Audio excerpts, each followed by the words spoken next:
Hi friends, welcome to yet another video of mine. Nobel laureate Dr. Amartya Sen was once asked by a leading Japanese newspaper what he thought was the most important thing that had happened in the 20th century. He says in an article that came across that it was not difficult for him to choose, what he thought was a preeminent development uh, in this period. He says it was the rise of democracy. The idea of democracy originated, of course, in ancient Greece more than two millennia ago. Efforts at democratizations were attempted elsewhere in this world, including India. But as a student of political science, we know that it was at a time when the ancient Greece practiced the form of government, the idea of democracy took shape, but not in the structure as we see and practice today. It was seriously put into practice, albeit on a limited scale. But please remember, it had to deal with some strong opinions and had difficulty in practicing even that. Uh, for example, the Greek philosopher Plato who is often associated with his strong views against democracy and sometimes for democracy. Uh, he was of the view that democracy risks bringing dictators, tyrants to power. He also opined that democracies have leaders without proper skills or morals, and that it is quite unlikely that the best equipped to rule will come to power. As a result of such views, democracy in ancient Greece was always under pressure of some kind or other, and finally it collapsed, and it was replaced by more authoritarian and asymmetric forms of government. After that, democracy as we know today, took a long time to emerge. Human civilization, if as we know, has always strived for a combination of agreement and toleration, and both have ethical limits.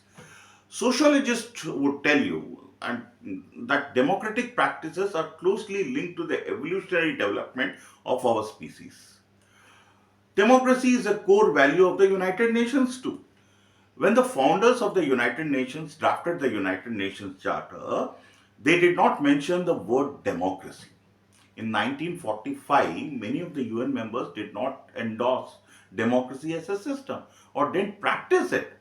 Yet, the opening words of the Charter, we the people, reflects the fundamental principle of democracy, that the will of the people is the source of legitimacy of sovereign states and therefore of the United Nations as a whole.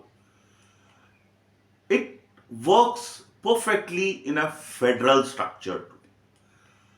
Democracy provides an environment that respects human rights and fundamental freedoms, in which people freely express their will and have the opportunity to exercise what they freely wish to do. People have a say in decision making and can hold decision makers to account. Women and men have equal rights, and all people are free from discrimination. This is what democracy in principle means and in paper. Dr. Ambedkar said,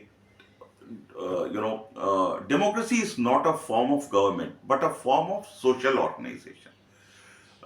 He also says democracy means forming a community among those who agree and those who disagree. Addressing the Constituent Assembly, he suggested certain devices or certain tools essential to maintain democracy. One, he said constitutional methods should be adopted. Two, he says not to lay liberties at the feet of a great man.